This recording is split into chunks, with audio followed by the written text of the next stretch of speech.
Hi everyone, welcome back to another episode of Editing Basics. In this video, I'm going to be showing you how to change Adobe Express language using your iPhone. Unfortunately, you cannot directly change your language from your Adobe Express application. The app's language typically follows the language setting of your phone, so in order to change your language on your Adobe Express app, you will need to first go ahead and change your device's language settings. From your iPhone, go and tap Open the Settings app. Under Settings, tap on the General menu. Under General, scroll down and tap on Language and Region.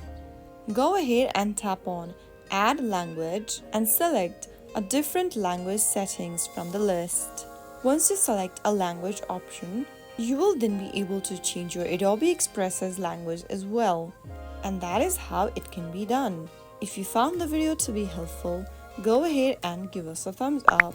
Don't forget to subscribe to our channel by hitting the subscribe button. Press the bell icon so that you'll never miss another upcoming upload from us. I will be back again in the next video. Thank you for watching.